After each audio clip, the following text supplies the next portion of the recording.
Welcome to the Deep Dive, the show where we take your sources and pull out the most important nuggets of knowledge. Our goal today: cut through the noise, give you a shortcut to getting truly well informed. We're diving deep into monetary history, really focusing on the gold standard. We've got a comprehensive source-backed analysis here. It promises to go beyond the usual stories, uncovering the politics, the structural flaws, the geopolitical games behind its rise and fall. Think of it like understanding the bedrock of money, and importantly, what it means for you today. Okay, let's unpack this. Hashtag historical overview. So let's start with the historical scene. That period, roughly 1870 to 1914, it's often called the classical gold standard era, right? Kind of romanticized. It is, yeah. Britain was sort of on it much earlier, back to 1717, but it really went global when Germany jumped in, 1871. Then the U.S. followed in 73. And by 1900, pretty much every major trading nation was linked to gold. What made that time so, significant? Why the focus on it? Well, what's fascinating is that it really was an era of unprecedented globalization. I mean, massive growth, trade, capital flowing across borders, people moving for work, huge scale. And those fixed exchange rates, anchored to gold, they slashed transaction costs, cut currency risk. It just, greased the wheels for global business. Okay, so predictability was key. Absolutely. Yeah. With London and the Bank of England kind of steering the ship, it created this stable framework. And its biggest win: definitely long-term price stability. Average inflation was near zero for the countries involved. Pretty amazing, really. Sounds incredibly solid. But were there cracks even before World War I? Or was it just the war? Well, this golden age definitely wasn't perfect. Yeah. But yes, the war, World War I, starting in 1914, that was the cataclysm. It just shattered the classical gold standard. Yeah. See, to pay for total war, the big players had to suspend convertibility, cut the link between money and actual gold. Ah, so they could print more money. Exactly, which allowed for just unprecedented inflation to finance the war effort. Prices doubled in the U.S. and U.K., tripled in France, even quadrupled in Italy. It basically normalized using the printing press for government finance, a fundamental shift. So after the war, they tried to put it back together in the 1920s, but our sources are calling this a flawed experiment. Why flawed? Oh, deeply flawed. That attempt, it really paved the way for the Great Depression. Take Britain. In 1925, they decided to go back at the old pre-war rate. But this massively overvalued the pound. Crippling their exports, I imagine. Totally. It choked their economy. Meanwhile, France did the opposite. They came back in 1928 but deliberately undervalued the franc. These huge misalignments created structural imbalances right from the get-go. It made the whole system incredibly brittle. Hashtag untold historical factors. Okay, that context is vital. And digging into these sources, we start seeing the hidden stuff, the forces working behind the scenes, like this idea of the gold standard being automatic, the myth of automaticity. What's the real story there? Yeah, it's a common misconception. You look back, it seems like this self-correcting machine. But connecting it to the bigger picture, its stability back then, not automatic at all. It relied heavily on some very specific conditions. A chess. Well, Britain basically acting as the global financial leader, the hegemon, a lot of cooperation between central banks. And crucially, a political agreement, a consensus that keeping the currency stable was more important than, say, domestic jobs. And those conditions just don't exist today. Right, which shows any fixed-rate system needs constant political effort. It's not magic. It requires tough choices, often involving, higher unemployment than we'd tolerate now. And another point from the sources, the seeds of collapse are sown by the core. What are they getting at? It's a really important observation for today, actually. Look at history. The classical standard, Bretton Woods later on, their collapse wasn't started by small countries on the edge. It was driven by policy choices and problems right at the center. First Britain, then the U.S. So the biggest risks come from the issuer of the main currency. Exactly. It's a stark warning for our current dollar-based system. The system tends to break from the inside out. Now this part is really interesting. Currency mercantilism. The sources talk about France in the late 1920s fighting a secret gold war. What was that about? Oh, this is a fascinating and frankly destructive episode. So France repegs the franc low in 1928, deliberately undervalued. This leads to huge trade surpluses. Gold starts pouring into France. Massive amounts. Okay, so the rules said they should let their money supply expand, causing inflation. That was the theory. But bon to France. They systematically sterilized these inflows. They basically hoarded the gold, kept it out of their money supply. Between 27 and 32, France's share of the world's monetary gold jumped from like 7% to 27%. Wow, so they were draining gold from everyone else. Effectively, yes. forcing other countries into this desperate scramble to protect their own dwindling reserves. Oh. By jacking up interest rates, shrinking their own money supplies, it created this global deflationary spiral. Contributing to the Great Depression. Profoundly, it broke the system. A stark warning about what happens when major players put narrow national advantage above global stability. Like an economic weapon, almost. And then there was this shift in political power after World War I. How did that play into it? Oh, hugely important. You had the rise of organized labor, more people getting the vote. Governments just couldn't impose the really harsh wage cuts and high unemployment needed to defend an overvalued currency anymore, not without massive political blowback. So the social acceptance for that kind of pain was gone. Exactly. The old consensus prioritizing the external value of the currency over domestic pain, it evaporated. The system became politically toxic. Hashtag economic mechanisms and lessons. Right, let's get into the nuts and bolts, the economic mechanisms. In theory, the gold standard had this elegant price specie flow thing, automatic correction for trade imbalances. How is that supposed to work? Well, the theory was elegant, yeah. Deficit country loses gold. Money supply shrinks. Prices and wages fall. Exports get cheaper. Deficit reverses. Simple, right? And the opposite for surplus country. Gold flows in, money supply expands, prices rise, imports get cheaper, balance is restored. Sounds neat on paper, but reality. Reality was messy. The rules of the game, as they were called, were broken more often than followed. Central banks were supposed to raise rates when losing gold, lower them when gaining gold to speed things up. Did they? The Bank of England often tried. But historical analysis shows most others, especially surplus countries like France and Belgium back then. Nope. They'd sterilize the gold inflows. They refused to import inflation. Which put all the pressure on the deficit countries. Precisely. They bore the entire burden of adjustment, forced into painful deflation, recession. This fundamental asymmetry, this imbalance, was a fatal flaw. Which leads us straight into the great debate that's still around today. Was the gold standard this great disciplinarian, or was it just golden fetters holding economies back? And you still hear strong arguments on both sides. You have thinkers like Ludwig von Mises saying, look, it was essential. A check on government spending, stopped them printing money endlessly, prevented inflation, what he called hidden confiscation, fostered price stability. And the other side. The Keynesian view, maybe best known from Barry Eichengreen's Golden Fetters.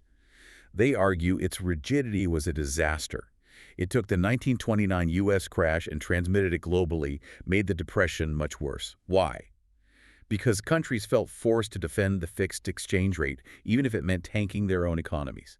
Internal stability sacrificed for the external peg. Okay, so if it wasn't automatic and had these big downsides, what was its real strength? The sources suggest its main role was as a commitment device. What do they mean?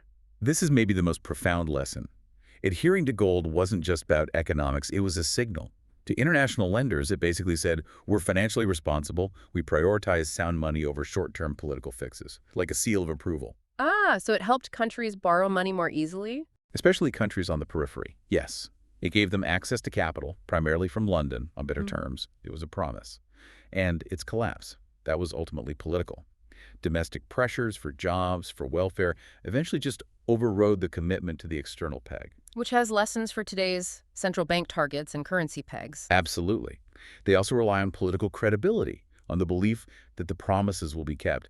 And, the data really backs this up. Countries that ditched the gold standard early during the Depression, like the UK in '31, they recovered faster. Much faster. UK industrial production up over 11% in 2 years. The US ditched it in '33, production jumped over 32%. Those that stayed shackled suffered longer. Breaking the fetters clearly helped recovery. Okay, fast forward past World War II. Policymakers wanted to avoid that interwar mess, so they created Bretton Woods in 1944, a different beast, right? A gold exchange standard. Exactly. A hybrid system trying to get the best of both worlds' stability, but with more flexibility for domestic policy. All other member currencies were pegged to the US dollar. But only the US dollar was officially convertible to gold at $35 an ounce. But not for regular people. No, crucially, only for foreign central banks, not individuals. And they created the IMF and World Bank to kind of oversee this new architecture. But here again, we find this built-in flaw almost designed to fail eventually, the Triffin dilemma. Unpack that for us. Yeah, Robert Triffin spotted this early on. The dilemma was simple but deadly. For global trade to grow, the world needed more US dollars. Lots more. How does the U.S. supply them?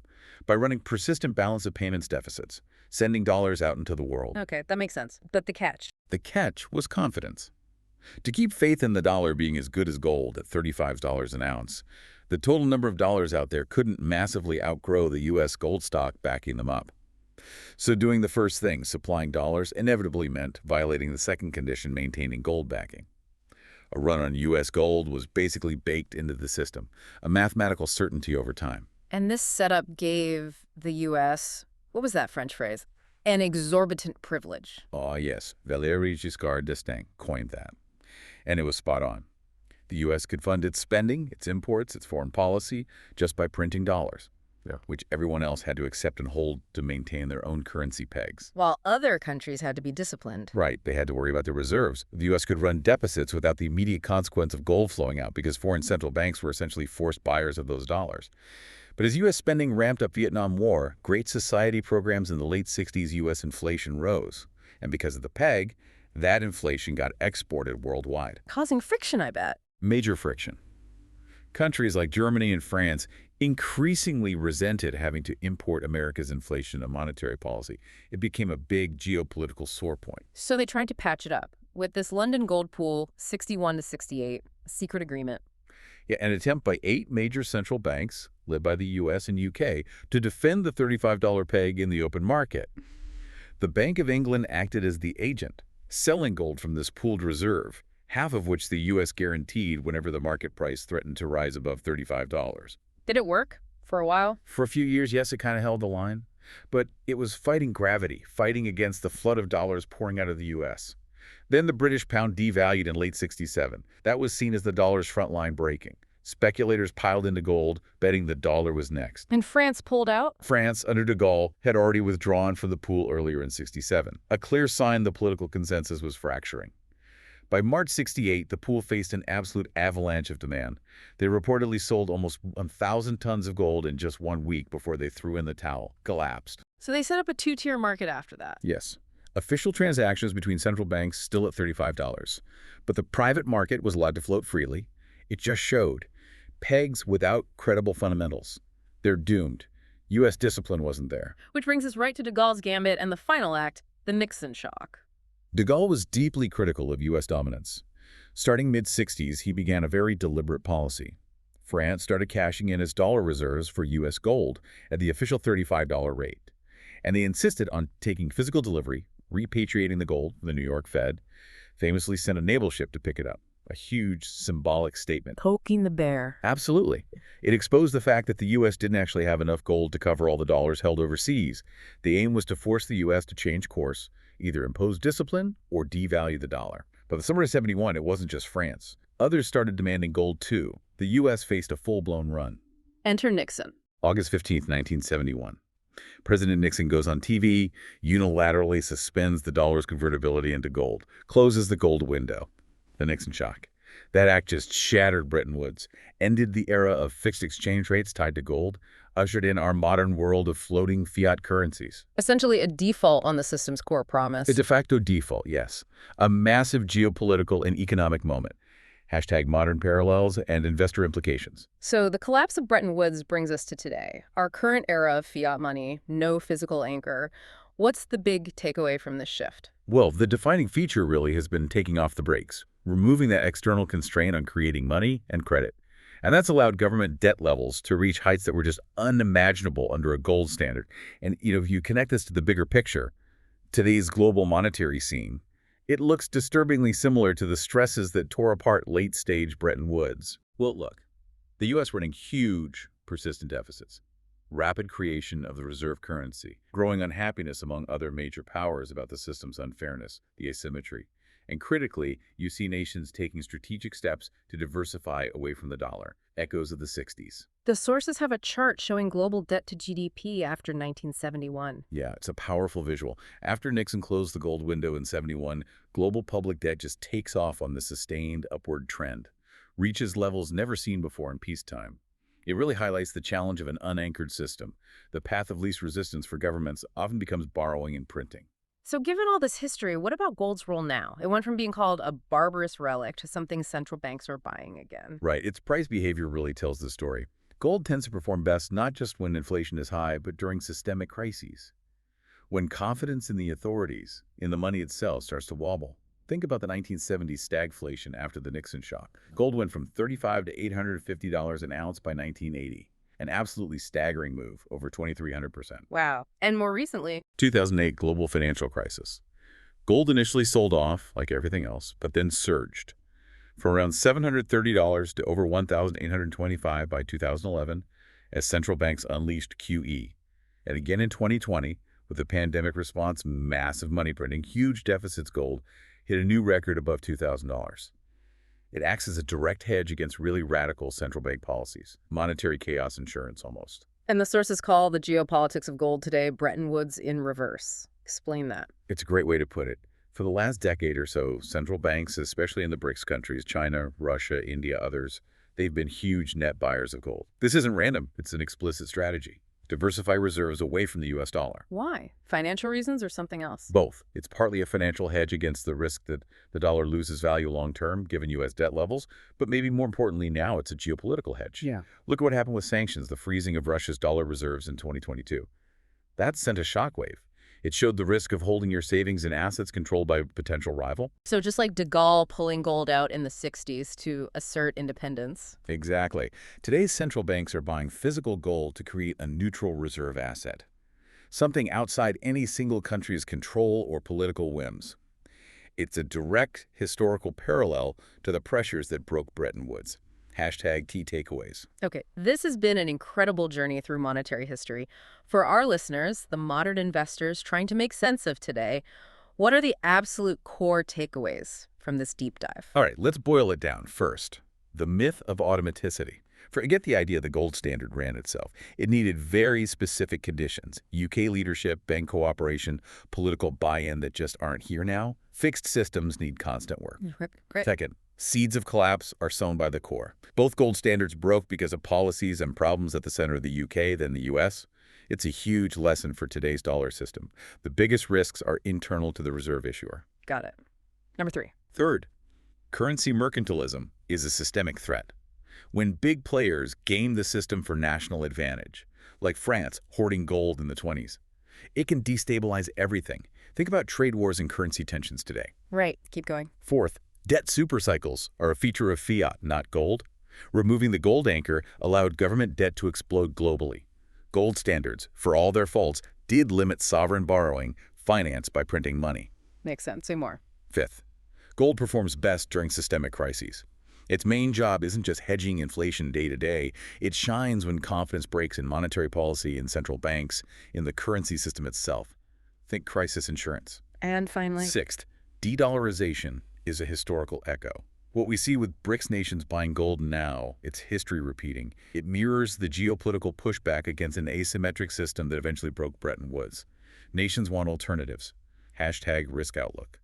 looking ahead then, based on all this history, what are the plausible risks we should be thinking about for the next decade in our current fiat world? Well, given the massive debt levels and, frankly, eroding central bank credibility, several big risks stand out. One is sustained inflation or stagflation, a rerun of the 1970s. Central banks might find it politically impossible to trigger the kind of deep recession needed to crush inflation, especially with so much debt. So inflation stays high, real interest rates stay negative. That's historically been very good for gold. Okay, what's another major risk? A loss of reserve status for the dollar? Maybe gradual, maybe sudden. Driven by geopolitics, shifting alliances, and simply a loss of faith in the long-term stability of the U.S. fiscal path. That could mean a sharp dollar decline, spiking U.S. borrowing costs. Big disruption. And a third. A collapse in monetary policy credibility. Central banks are kind of caught in a debt trap. If they fight inflation hard, they risk blowing up the financial system because of all the debt. If they protect the system by keeping rates low and monetizing debt, they basically give up on fighting inflation. Lose-lose. It feels like it. Yeah. Either path risks a fundamental loss of public trust in central banks and the value of the fiat currency they manage. So, for the prudent investor listening, what's the practical lesson from history about building a resilient portfolio to navigate these kinds of risks? The biggest lesson. No monetary system lasts forever. Politics, economics, pressures build, rules get rewritten, promises get broken. It's the cycle of history. Gold's unique value is that it endures across these systemic resets. It doesn't depend on any government's promise or any central bank's credibility. No counterparty risk. So its primary role in a portfolio today, It's strategic insurance, an allocation to hedge against that really deep systemic tail risk, the risk of a crisis of confidence in the whole fiat currency system. Hashtag outro.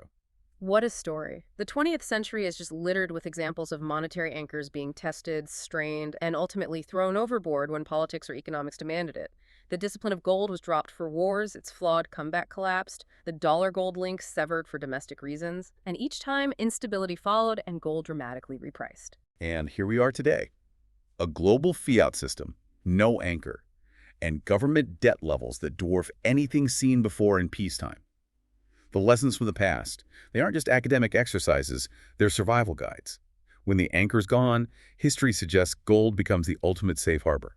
Well, thank you for joining us on this deep dive. We really hope this exploration gives you, our listener, a valuable new lens to view today's financial world. Keep digging, keep questioning, and keep learning. This deep dive was generated using AI and is not financial advice.